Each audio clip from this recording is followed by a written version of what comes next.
Yo, what the deal? This is the Team Money Podcast joint. You are now looking at the greatest person of all time. I am Team Money, Mac Daddy, King Ruler, none cooler. Understand what we do here on YouTube. We do our thing, and my show is magnificent.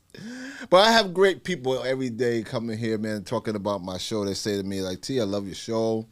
You're doing really well. I'm watching, and I'm watching the comments. I see the comments. Make sure you keep watching our show, man. Our show is official, man. I'm just joking. I'm more humble than that, but I just wanted to let you know that I thank you very much for checking out the show, man. And we're going to continue next year in 2026 with so many more shows. Great guests. We're nowhere near finished, and trust what I'm telling you. I'm here to support the golden era of hip-hop, man, because the golden era of hip-hop is actually doing its thing. It's evolving their artists every day from the era I so love and adore, making new songs each and every day, you know. Salute to Eric Sermon, salute to De La Soul, salute to Redman, salute to Method Man, salute to Ghostface, salute to all the artists, salute to Salt and Pepper, salute to everybody who's out there doing this, still grinding. Slick Rick. The Slick Rick, oh, no question.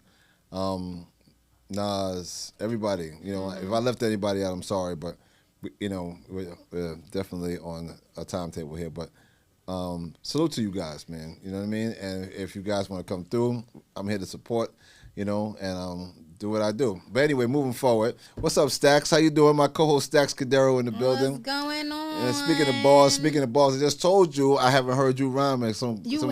Haven't heard me rhyme in a while. And no. we don't do that. We don't do that. We gotta get you. No, we're gonna get you. To spit a couple of bars at some point. I don't know if you feel comfortable. You can spit a 16 right now. Ooh.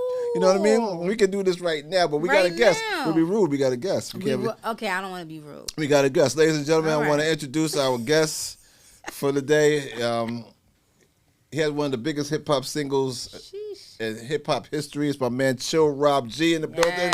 Give it up to him, Chill Rob G. What's up? What the deal, homie? What's happening? What's happening with you? Everything is happening, you know what I mean? And I'm just happy to be a part of it. Yeah, you know what? This is what I'm trying to tell you, man. And listen, when you hear, I see you that you're dabbling in the Brooklyn Blue. Stax, tell them a little about the Brooklyn Blue. Brooklyn Blue. Mira, listen. Salute. Okay, we start there with the... Hold on, wait. That's good. I love it. Listen, Brooklyn Blue. This is a premixed cocktail. It has it's made with the Puerto Rican rum, the coconut rum cream, and the fresh pineapple. Okay, and it's best served over ice. Mira, I got the ice. Okay. And you have to be over 21 to enjoy this. Why you gotta be over 21? Because then you be legal, and that's the legal age to be drinking. Okay.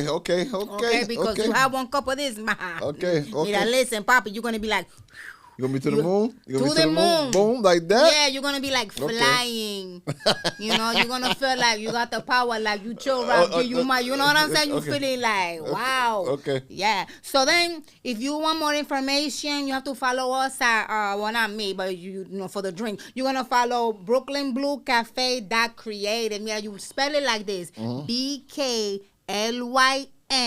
Blue Cafe .creative. That's on Instagram. That's right. Okay, and that's listen. You go inside the bio. There's a link there. You find it. It's holiday season. Coquito as well. And you get your drink on, man. Don't be playing right now. Brooklyn Blue official. And salute to my man Aaron. Salute to DJ Lex Brook. And it's affordable. Brooklyn Blue. Salute and delicious. To you. Not bad, man. So let's talk, Rob. So let's talk. Yes, sir. We usually have our guests on our show. I mean, this is a relaxed environment. We just, we're not really big on controversy here. Right. We try to educate. I mean, there's so many people. Hip hop music is the biggest music in the entire world, and there's so many stories, right? Mm-hmm. So I try to make sure that when every guest comes here, that they have stories, and they tell us a little about themselves and and their history. So talk to us a little about. You told me earlier, and for I don't know how long, right? I'm under the impression that Chill Rob G is from Brooklyn, y'all. He's not from BK. He's from JC, Jersey City, man. Jersey City. So talk to me a little about your upbringing in Jersey City. Was music your first love? Were you into sports or anything else besides music? I mean, how did this happen? That when you became a recording artist, and what inspired you? So, Joe Rob G was a young kid around, I don't know, maybe 14, 15 when I first heard Tim the Third in Jersey City. Oh, wow. And I was getting on a bus in an area called Journal Square on my way home. And I heard this record, and they was rapping on it.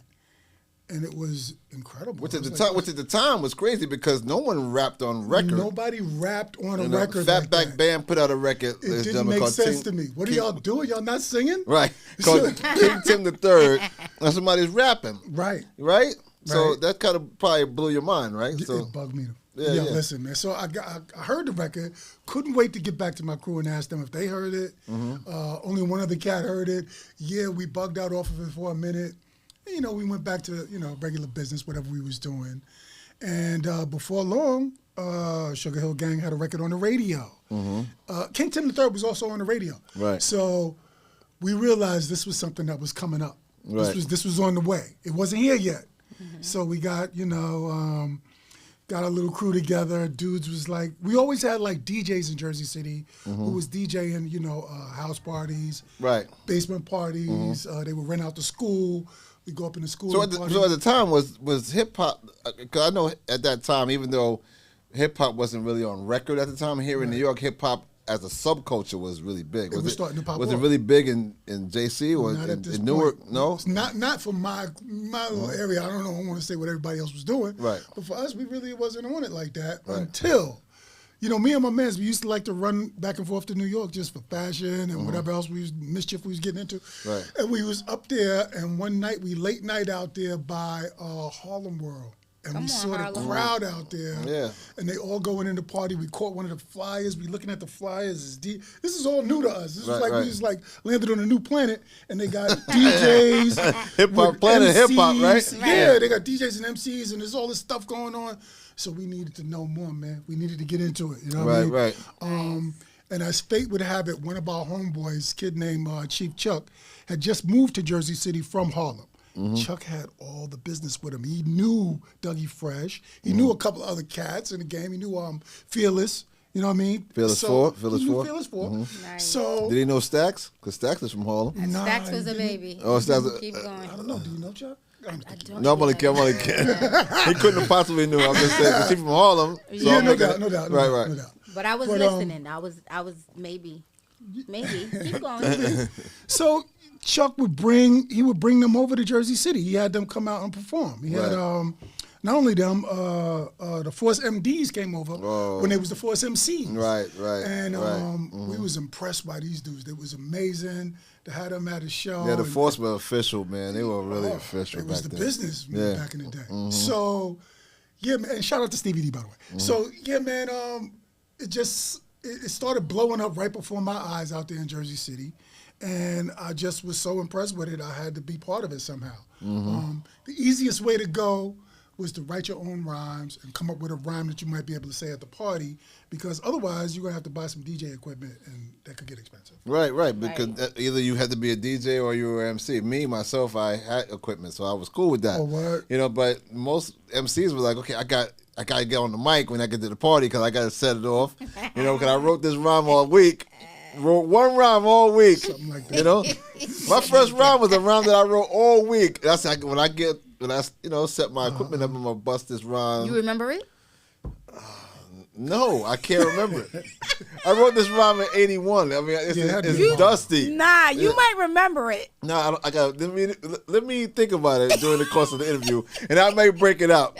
But real talk. But I feel you. I understand that energy. You know what I mean? Yeah, So at that point, you got the fever. Is that what you're trying to tell me? That you got the fever for making music? What really turned it all the way up was we was in Harlem. We went past some spot. No doubt. Harlem again. Big Harlem. We went past some spot where they go. was trying to get the kids to come in. I think it was $20 an hour or $25 an hour to come in. And they had a big sign in the window, make your own rap record. Oh, wow. In the They window? literally put the idea right there. In the window? They said, make your own rap record. And I said, okay. Was that on we'll do 125th that. Street? Was it 125th? It was near there because that's where we went. We went shopping. We was looking for this red peacoat that we saw. Of course. I mean, you know. So after that, it was like I got to try to write some rhymes. And then, and I said this to him. I was talking to, oh my God, I can't say his name right now. It's okay. What did you tell him? I told him his record. It'll come back to you. His record, he had this instrumental on the back of his record. So it was the do-it-yourself version. I can't believe I can't say homie name. So yeah, man, I started rhyming over the instrumental. I wrote so many rhymes, so many different songs to this one beat. And So, but when you started writing every rapper that I know of has inspiration. You know, they kind of pattern their style, you know, based on what they've heard before. You know, like Big Pun said he patterned his style on Coogee Rap. Right. Others, you know, I mean, there's so many Rakim clones. Who was your like inspiration? Who did you think was like the person? well, I'm kind of, you know, old school. So my original, the MCs that I was listening to was Kool Moe D and, you know, cats like that, man. I was listening to Grandmaster Flash and everything that Melly Mel did. Yeah. I had to hear it. Salute to Grandmaster Flash and the Furious Five. Salute to Raheem. Raheem was a guest. Yes. Friend of the program, you know what I he was mean? cool people. Yeah, man, no doubt. So that's so you took your rhymes. I hope you did better than me because I had one verse, I had 116. You couldn't tell me, and I had it in my Hold pocket. on. Was it actually 16 bars? Curtis No, it was Blow. 16. I know the Curtis Blow. Jesus Christ, Oh, I'm sorry, Curtis. KB. Salute to It's Curtis okay. Blow. But you said it though. Yeah, Curtis Blow. So what song was it? You gonna do it again? I'm I rule the sorry. world. No, that's too old. It's- You need some what Christmas rapping? Was it These The Are the Breaks. Breaks? Yeah, Yeah. there you go. Okay. The back of the breaks My mom had had a that record. whole, I don't know, maybe 12 minutes of just the beat. And so I used to write my rhymes off of that. It was My just the mom beat, had right? the album. I used to take out the insert and rap along. Oh wow. Yeah, That's I used to rap interesting. along, Wow, yeah. that's so okay. So I went now the other way. I put my own stuff on it. you put your own joints On on it? it. Yeah. But that's like Because we that's was recording. My homeboy across the street from me, rest in peace to Johnny Chiba, he had equipment, and I would go to Johnny's house every day, and we'd make a tape. We'd make a little cassette Oh, tape. okay. So you already had like your demo ready, you know. It wasn't no, And you was better than me because I had one verse, man. I'm telling you, my verse was everything. And I was walking around school with the verse, and I was like, yo, you don't know, I'm about to set it off Saturday. Like a clown. But anyway, listen. But I did set it off though. But now looking back on it, I was like, what was I doing right there? But anyway, this is dope. So you're making demo tapes, and so where does that take you? I mean, what do you do after you? I mean, Did you know sell what your that did? demo That got tapes? me. Did you sell your demo tapes in the hood? Were you like, this is Chill Rob G from JC?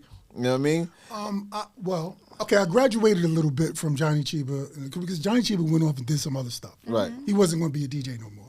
But my man Mike Ali got some equipment, and so I would be at his house every day making tapes. Oh wow. I was going to make some tapes. Right. All right? I'm a rapper. He was determined. I'm going to rap. That's what I'm talking about. It That's was right. fun Resilience. for me, and people like to hear me do it. I used to get a lot of props at the parties after rapping, so I'm going to keep doing this. So I'm at Mike Ali's crib, and we making tapes every day. He wanted to rap too. Mike wasn't really a good rapper. Wasn't much. He was of a all right. DJ. He was all right. He was just. He can kind of keep the beat steady as long as he don't try to cut or scratch or nothing. Just let it play. He was. Yeah, that was my man. But Yo, that's terrible. So, yeah, I was just determined to just keep rhyming, man. We went and got into the rap contest that Mr. Magic and okay. Fly Ty Williams used to have in Queens. So we went out there to try to be in the contest. And homie, we had a beat that I was gonna rhyme on. It was basically an instrumental from another record, and he was gonna mix some other record in it. My man's Mike decided to make his own beat. Didn't tell me. I get on stage and I hear this stuff playing in the sound system. I didn't know what that was. I was like, yo, cut that off. I told him to cut that off. And I just rhymed instrumental. Right. You know, I was kind of dejected because it didn't go off like I thought it was supposed to go off. I'm up there rapping a cappella. Everybody else got beats and whatnot. Right. So I'm upset. And I'm sitting out there near the front. And Mr. Magic and Fly Ty Williams came over and said, yo, man, you did what you were supposed to do. You went up there, did your thing. I appreciate that. Took my number down. Never called me. Took my number never down. hollered at you. But what he did was he gassed me up. He don't know he did that. All right. Right. He put the battery on your back. On your back. Mr. Magic is telling me I'm nice. So He might have R.I.P. to lost Mr. that Magic. piece of paper. He might have lost that piece of I don't know paper. what happened. I don't know what I'm happened. telling you. Yeah, but in any event, it worked. Whatever he did, it worked for you because it catapulted your mind Yes. Yes. This is to a what whole I'm nother saying. level. This is what I'm saying. So you got on stage. I remember I had stage fright. Early on. This is when I was in elementary school. Yeah. Can I tell you a story? Let me tell you a story. So myself and Dre had a band. I don't even know if you want to call it a band. It was some kind of group.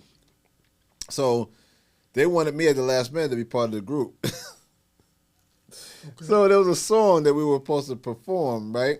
So they're like, yeah, man, we're going to get out here. Now, I don't know what position in the band I'm doing. I don't know if I'm drumming. I don't know if Could you play the drums? A little bit. So I don't know what I'm doing here. But listen to the story. So nobody wanted to sing. So I was like, now the role of lead singer is vacant. I'm not a singer. I can't sing a bit. Okay. Right? But you got them 16 bars. No, but I didn't have the bars then. That was elementary. The bars came later, right? Right. So, well, the bar. I'm not even gonna say the bar is plural. I'm gonna say the bar. So listen. So we got on stage and like everybody goes to where they need to go, and then the microphone in front of the crowd is empty, and I'm like, what do you want me to do? I don't even know the song. So I get up there and I stand there, and I'm like, and then they play the music and they're looking at me. Go do what? I don't even know the song. And so everybody in the crowd, all the parents looking at me like, whose kid is this? Yo, that's crazy. And my mother's like this. Jesus Christ. And you just out there, bro. I was out there, man. But anyway, crazy. needless to say, I grew out of that, right? Okay. You know. Well, here you are now. You're in Right, front of the mic. right. I'm always in front of the mic now, Doing so it, it's doing it. interesting. So that catapulted you to another level. It did. So where'd you go from there? Did you start shopping the demos that you were making at your friends' cribs, or? Still didn't start shopping the demo. Oh, Because you know what? I would listen to the radio when I would hear who was on. Most of the time it was Cool J back then. Cool And I'd be like, he's nice, but I could get up there. I could do this, man. I you could can get him. You ain't saying nothing, son. Yeah. That's you had the confidence. So I'm still going to my mans. I'm still making these tapes. Right. And what that did, all these tapes every day, was it got me really sharp, Right. but it gave me a reputation. Okay. So my man's Apache and Lati, kids that I knew from high school. Apaches. That was my Kids son. that I knew from high school moved from Jersey City to Irvington, which is like a couple of towns over. In Irvington, they meet this guy who happens to be the 45 King, Nice. who's playing all of these instrumentals on Red Alert and is looking for artists. So Lati, Apache, but they both told me about it. But Lati came to my house and said, yo, come on, man. We're going over to Mark's crib. I'm going to introduce you to the dude. So I was like, I bet. So, I got dressed, jumped in the car. We go over to Mark's crib. And like when they said, we're going to introduce you to Mark, they didn't really make it clear that this was that Mark. All right, so I didn't know this is the 45 King. Oh, so you were in the dark with that. You didn't even know. I know what this dude is. Right. He's telling me that this guy is good and he's music and he produces and all that. All right, I'm coming. So I'm down there, and it took a couple of minutes for it to hit me, but I'm like, this is the 45 King. This is the dude. Right. So I'm like, Right. I gotta get my best rhymes going. That's right. That's right. Trying to think of what's the tightest bars I got. So what did you say? I don't even know what it was. Oh, This was a couple of years ago. Right. A couple of years ago. So I spit those bars. Everybody was cool with it. Everybody nodding their head because hip hop crowds are super cool, man. Yeah. Dudes were not gonna just give it right up. Oh, no No, question. yeah. Never. I don't care how nice you are. So I did that, and they was just like sitting there. I was like, okay, all right. What else I got? Came up with something else. Right. That was dope too. Okay, Right. yeah, everybody still. So then I started coming off the top of the head because I ran out of rhymes at this point. Everybody is rhyming. We passing the mic back and forth. A couple of dudes stopped rhyming. You know, Apache and Lati, they stopped. I'm still going because this is the 45 King, bro. Right. So I'm still rapping. Good night, you know, we all in there, you know, everybody had a great time. When we left, after we left, the next day, Mark called me up. Told me that he got my number from Lati, and I hope it was cool. He calling me. He liked some of the bars. Think you might be ready to make a record. Let's try to get you in the studio. Oh, okay, that's what's happening. That's and that's just dope. how it went down. That's dope, bro. How did you feel at that moment? Because that's like the moment you was kind of waiting for. I don't know that was the moment I was waiting. I didn't know what was going to happen. Oh, okay. I mean, you know what it was? The opportunity. The opportunity, true. And I didn't know what was going to happen. I just know I'm going to do this. If I keep doing this, something is going to come off. Right. The consistency. So I just kept making those rhymes. I just kept writing the songs. It was just the best I could possibly. Let me try it. Okay, let me write another one. Let me write another one. So that just happened to turn into the 45 King saying, let's make a record. So we went. He happened to be living on the top floor of a house that was owned by Vaughn Mason from Roll Bounce, right? So I think Fab shoot an episode of Your Own TV Raps in his house. He did. With Latifah, yeah, that's the one. Okay, but he moved to Irvington. Right. So at this point, he's still with Vaughn Mason. Okay, fact. So Vaughn Mason had the studio in the basement. We go down there, and Vaughn Mason is my engineer. I just figured I was going to be so large, bro. Because I got Vaughn Mason as the engineer, and the 45 Kings doing the beat. Get out my way, man. So you're ready. Please right back now. up, man. Right. I'm doing something. Right. Right? So I went in there, I made my little demo, Dope Rhymes, and I don't know what the other song was. Chillin'. Dope Rhymes and Chillin'. Gave that to Red Alert. Mark said, listen, don't tell nobody that you did a demo and that Red Alert might play it. Don't say nothing. Just let it go down. I was like, all right, cool. You know, I'm good. I can keep my mouth shut. And I didn't tell nobody, but Saturday came around, and I knew it was going to happen, so I'm just waiting. I'm sitting around looking at everybody, watching everybody. Yeah, it's going down. So okay, I'm trying to get the picture here. So when you sitting in front of a radio? We had a basketball court. Everybody, we outside. Right. Nice. It's late night. What time did break? Like from 10 to 12. Yeah. Something like that, right? Yeah. So it's late night. We out there, we chilling, everything is going down, whatever's happening, and I'm waiting for Red to play the record. And I'm out there, and he didn't play the record. Oh. And I didn't say nothing. That's why Mark told me not to say nothing.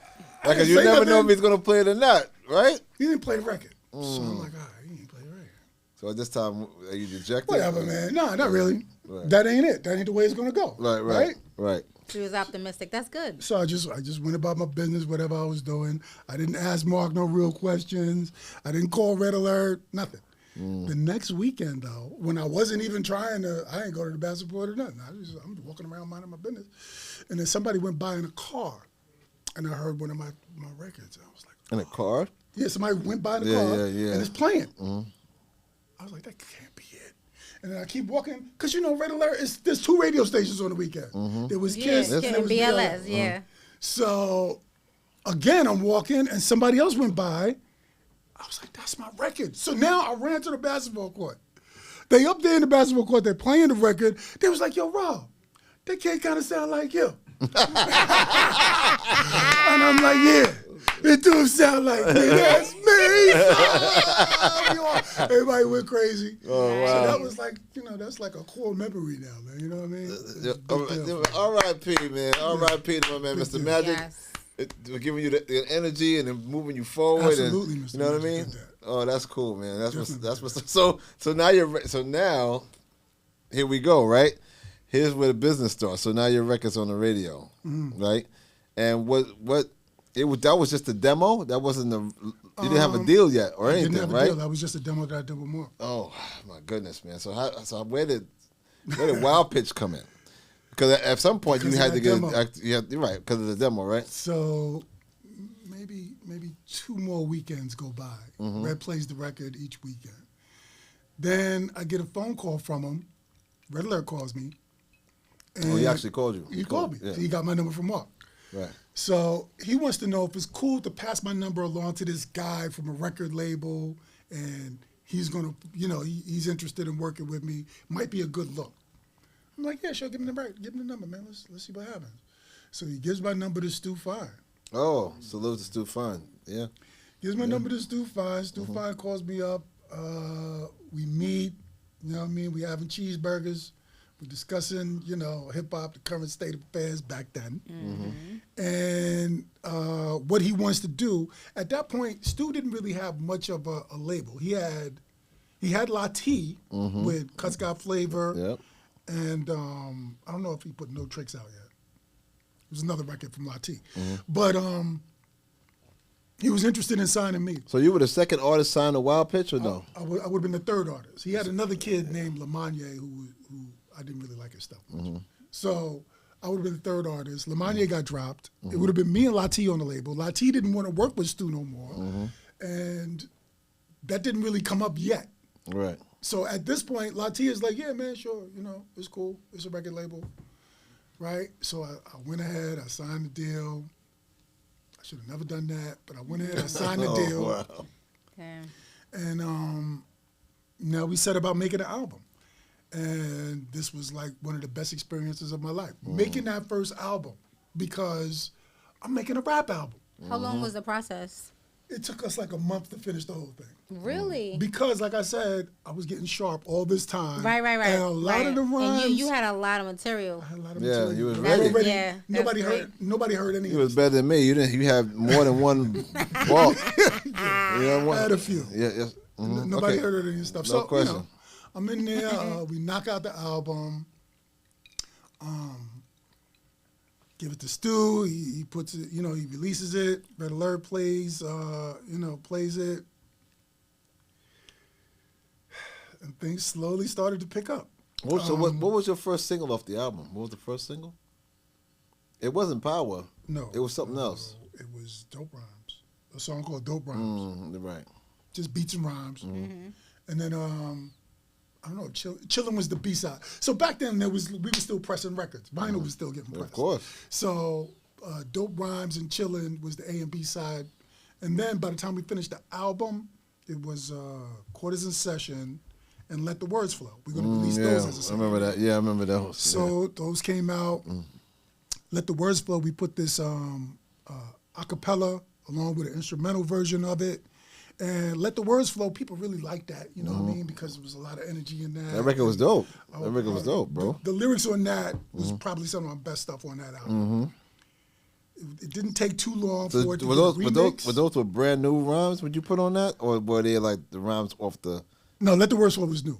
Okay. It was new. Because I knew I had all of this old stuff that kind of made the body of the album. Right. I needed something to...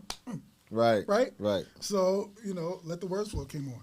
So, the a cappella version got a lot of attention. People was remixing it. Around Jersey City, I heard about 3 or 4 different mixes to it. I'm loving it, man.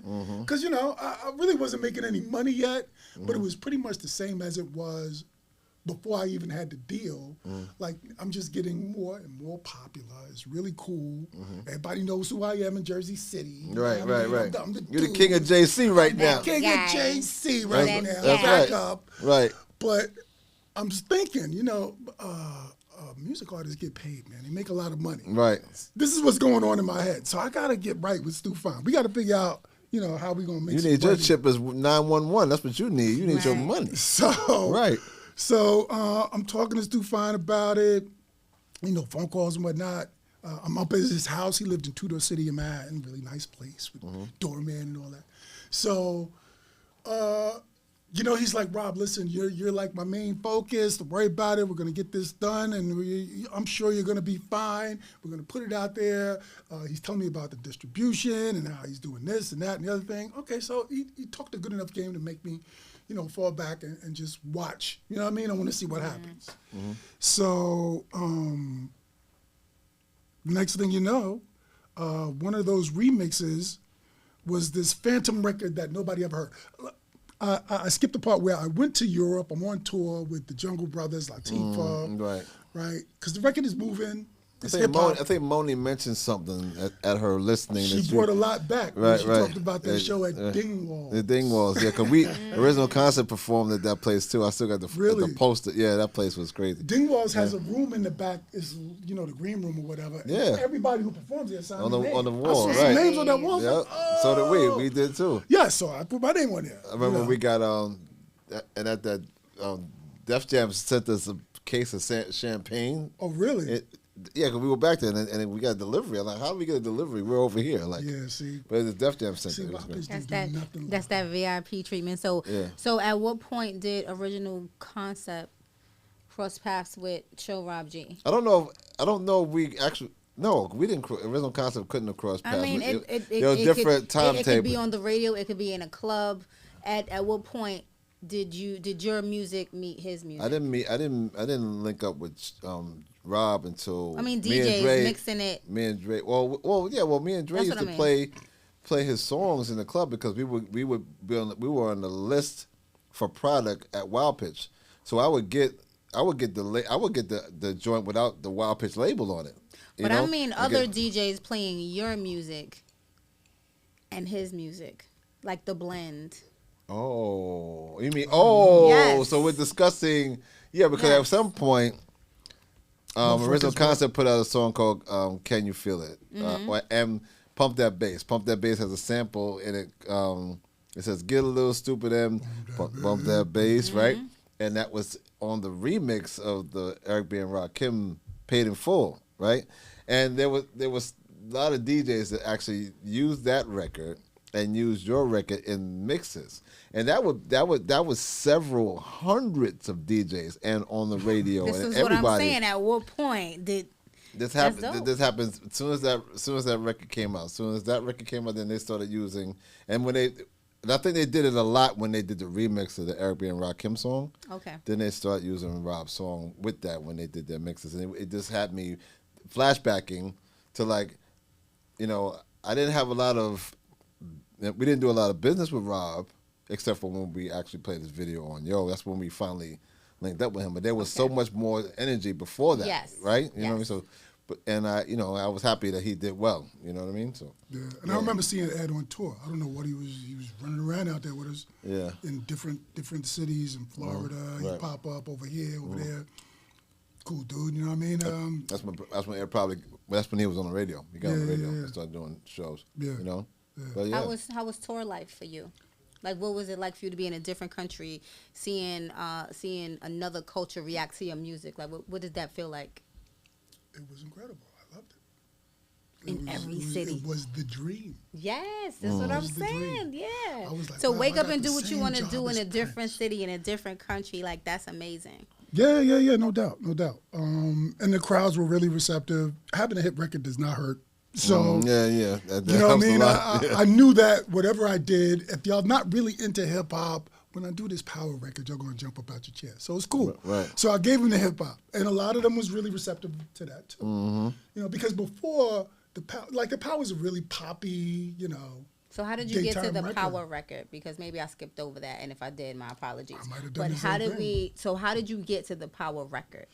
So the power record came about. After I left that tour with the Jungle Brothers, not long, maybe a couple of months after that, the Jungle Brothers went back to Europe to perform again. While they were out there, Baby Bambaataa called me up and said that, yo, last night we performed, we out here in Germany, and we heard this dude on stage, and he's doing your song. And he knows what my song sounds like because I was on tour with them doing it every day. So the song he was talking about is Let the Words Flow. Mm-hmm. So I'm like, oh, words? So I'm thinking they lip syncing, let the words flow, and whatever. The song's popular, nigga. I'm the man. What you talking about? But he's like, nah. They remixed it, and the dude is up there. He's doing like a new record, like it's some original material. Man, you need to check into this. Right. So I'm like, okay, let me find out. I contact Wild Pitch.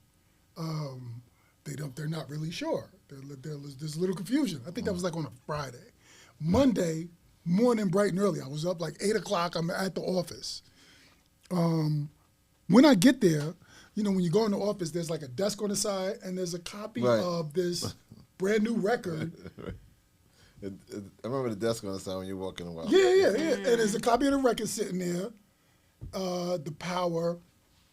Got some artwork on it. You know, this is a completed product. They selling this. This is in stores, obviously. This is not a white label. You know what I mean? Right. So, and it's on Areola Records. So they're telling me, you know, they showed me this note that came from allegedly, some anonymous person wrote a note to Stu Fine that said, Stu, you probably want to check this out. So, you know, they played the record for me, and this is the song we all know today as The Power. I'm hearing it for the first time at the Wild Pitch office. And, you know, damn, this is kind of dope. This is not the music I was making. Like I said, it's, you know. Right. Dance music, you know, a very happy, bubbly record. So, yeah, we could put this out, man. This is going to work. The issue was, who made this? Who put this together? Because this is basically a remix of Let the Words Flow. Yeah. 100%. That's what it is. So, and with Jocelyn Brown on it. So, Stu was like, well, you saw the note. It's anonymous. We don't really know, but we're just going to release it. It's our product. You know, you're our artist. That's incredible. So somebody actually produced this song and sent it to Wild Pitch, like, here, hold that. I just gave you a hit record. Nice. But hold on. It's on Areola Records. This is not a white label. This is something that's on the shelf somewhere. Right. But Stu said, let's put it out. I'm a little confused. So how is he putting it out when it's already put out by another label? I'm a little confused right now. I'm new to the music business. This is probably my second year in the game. Well, you got plenty of common sense because that would make me uncomfortable too. That's weird. What's going on? What's going on, Stu? He's like, listen, if we need to go to court to sue someone, we'll do that. And blah, blah, blah. So Stu Fine said, okay, I don't care whose record it is. I like it. I'm putting it out. We gonna put you on Because it. it's me, because I'm on it. We'll deal with the legalities later. We'll deal with the legalities That was later. back then. I fell for that. That was back then. That was official. I should have never went with that. That's old school hip hop. Actually, old school record label politics. I'm just putting it out. Listen. How did that affect you? Well, it's a mixed blessing. The record is fire. It's popping off everywhere. I can't not do a good show as long as I play this record. That's all I got to do. Right. And I'm doing a lot of shows. I know one weekend in Manhattan, I probably did 8 or 9 shows over the weekend. So I'm busy. I'm making a lot of money. I'm very distracted from the focus of who made that song. Right. And what's going on with that? What's up with that business? I got to focus over here. I got to make sure that my shows is right. Where's my money? Where's the clothes? Where's the, the limo? What happened? I'm busy. Right. So, meantime, Stu Fine is, doing whatever he's doing, but what he's not doing, he's not trying to find out who made that song. All right? Apparently not. He doesn't want to start doing that. He's not worried about that at all. That's going to stop his hustle. See what I mean? So he don't want to do that. Yeah, but it's a problem for me. Oh, obviously. You know what I mean? He's not concerned about that. You see? And then Jocelyn Brown. So I went to Jocelyn Brown's house on my own. Wow. She happened to live in Jersey City at that point. Oh, did she? Oh, She did. wow. And not far from where Latifah was living. So, from Latifah's house, they told me, yeah, Jocelyn lived right over there. Salute to Latifah, by the way. Right. So, Queen. Shout out to the Queen. Yeah, So no I run over to Jocelyn's. I don't think she was home that day. I spoke to her daughter. I left my number. Please tell her to call me. We got business. I even left a copy of the record I had with me. Left it. She's got to hear this. Her voice is on it. I'm on it. We being robbed. We need to talk. Jocelyn was busy. She wasn't focused on that at all. This was like some hip hop kid, as far as she knew. It wasn't, Wow. So she didn't follow it up. She just went and did what she was doing. And, for about another year or two, I'm just running around, doing this song and making money. And I'm really focused on, what's next? I'm going to move on from this. But things wasn't going right, man. Things wasn't going right, man. So the single goes diamond, I'm sure, right? The single went crazy. I don't know if it went diamond, but a couple of times platinum for sure. Yeah. But here's the issue. Now they're playing the Snap record occasionally, and sometimes they're playing my record. And what it is, Arista Records is like the ocean, where Wild Pitch would be like filling up a glass. You understand? Right, of course, yeah. In comparison. So Arista made sure that they put their version of the record, which came along a little bit later. I probably skipped over that part. I've told this story so many times. There's a better telling of the story. Just Google Rob G and the Power. There's a better telling. Okay. Right? But yeah, so Arista was just crushing us, man. With this dude, the lyrical Jesse James. And I'm like, how is that possible? This guy is terrible. Just so you know, the lyrical Jesse James is not Chill Rob G. No. Right. He just decided to jump on that bandwagon and do his thing because he had a bigger truck. You know what I'm saying? Well, he got an opportunity. So I ran into that guy. Kara Lewis from William Morris Agency was booking both of us. She happened to book us both in Miami one weekend, and the venue he was playing was not far from the venue I was playing. Oh, I was about to say they went to the same venue? On the same night, though. The same night. Right. That's how big the song is. I can do it over here, and you can do it over there, a few blocks away. Wow. That's incredible. And it's packed. All right? So I finished my show. I go to this club that was not too far from my hotel, and I don't know how I found out where this guy was staying, but I know his hotel was kind of close too. So we're in there, we're chilling. It's not really packed. We about to break out. It's like 2, 3 o'clock in the morning, and we had a balcony that I looked over, and that dude is downstairs. Uh-oh. How did this dude find it? God made this happen, bro. Right. How else? Right. So I go downstairs. Me and my man is like, yo, come on. Go downstairs. I see the dude. He froze when he saw me. He's like, yo, that's the guy. So, He didn't want no smoke. He said, uh-oh, Right. look out. So That's the I meat roll and up. I was like, yo, potatoes right bro, me and you, we got to have a conversation. So we went outside. He had a bodyguard with him, a dude that I know. I can't remember his name either. But I was like, look, man, I want to talk to him. It ain't going to be no funny business. I got to understand what's going on in this dude's head. So we talked. Me and him, we just walking down the block. I'm like, so my man, you stepping on my toes with what you doing. Like, what's good? What's really happening? In the back of my mind, I thought I was going to swing, but Oh, wow. because look, It got like that? Yeah. bro, It's gonna go down? at this point, it had been almost a whole year with this thing hanging behind me. It was him, as far as I knew. Right. But I had to hear something from him. I needed to know Yeah. what's going on. So I find out this guy got no contract with Arista. He got no contract with Areola Records. Oh, my God. He's just a guy that they put on stage to perform this record. You have no contract. You're not getting paid at all. Not even from the shows? Or I'm sure he was getting paid from the shows. Only from the shows, but Only no from no the record shows. sales. So they completely It robbed doesn't him. really even exist. So Arista is the His one. situation was worse than anybody's. Jeez. So I'm like, bro, they really just using you to just stomp on me, man. You don't see that?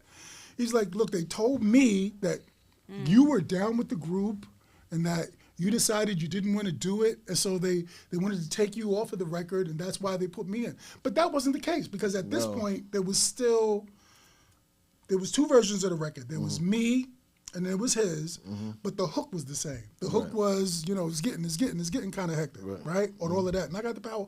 All of that was the same on both records. It definitely got hectic. Yeah, it got hectic, all right. So that's me saying it's getting kind of hectic, right? Yeah. I'm like, you still rhyming on my song, man. And just listening to him and his pathetic look on his face, and he's out there by his, I don't know. Yeah, he was being If taken he would have advantage. had some attitude with him, I would have smashed him. He was hurt. He was like, Yeah, I know he was in bad shape himself, so there was no need for you to beat him down any it further. didn't make any Right. sense. But that's I'm music gonna business. bloody you up, and then Arista is still. Look here, gonna that's eat music all my business cheese. 101 back then. I mean, all kinds of stuff. Went on back then. Nobody had a great contract. Everybody was complaining to the labels. Right. It just like and I can imagine. So who bankrolled this song right now? Because I'm like, how this did song- you get it right? Did you ever get it right? Did not you, but did your label ever get it right? So as far as whether or not the label got it right, right. I'm pretty sure Stu Fine knew more than he was saying. How the hell do Where you you have at, this Stu? record? How you got this record sitting at? here, anonymous? What? I don't buy it. That's what he told the secretary to tell you when you saw Come the record. on. He said, if he comes in there, just let him know that this was anonymous. Like, Anonymous. Sent nobody it to knew Wild anything Bitch. up to me. Nobody knows where this came from. Come on, man. Look at me. Yeah, Pass yeah. that along. Come on. You think I'm high? We're not doing that right now. We're not doing that, and we're not doing that now. So Rob, listen.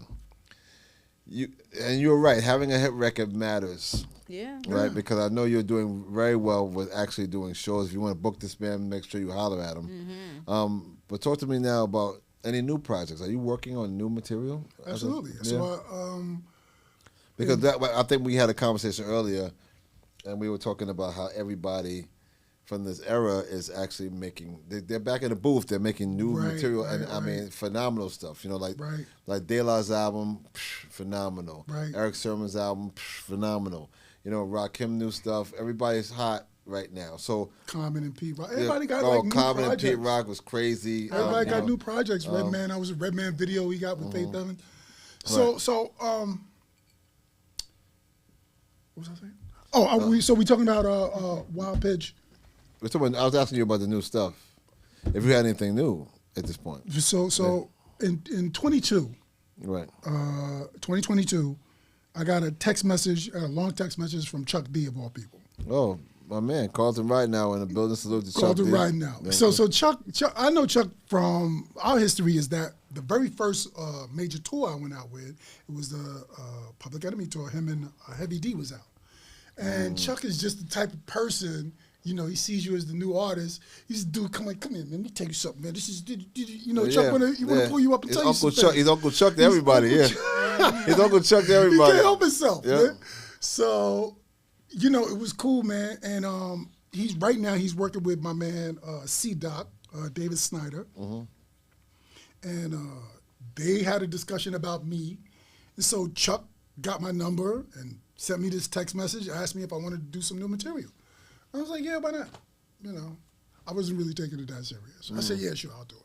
Because I didn't know how far I was going to go. Next thing I know, I'm hearing from C-Doc, and he's sending me some beats. So I was like, okay, this is pretty serious. This is real. Right. So yeah, let me write some songs now. So I wrote up a bunch of stuff, and in 2022, we released an album called Empires Crumble. It's pretty good. A few people like it, not bad. Salutes, yeah. You know, D-Money, that's good? That's good? Nah, that joint official. It's official? Okay, it's official. That's what's happening. All right. So I got a few I got a few people on there from the Flavor Unit. I got Double J, I got the 45 King on there, and I got Lakim Shabazz. And it was really just, I was happy to just do it. You know, I mean, I'm back in the booth, I'm back in the studio making a real record. Because over the years, like I couldn't stop. So I was constantly, I would go in and start a project. I would get like 4 songs deep, and then something would happen, and I'd be like, okay, thank you. Right.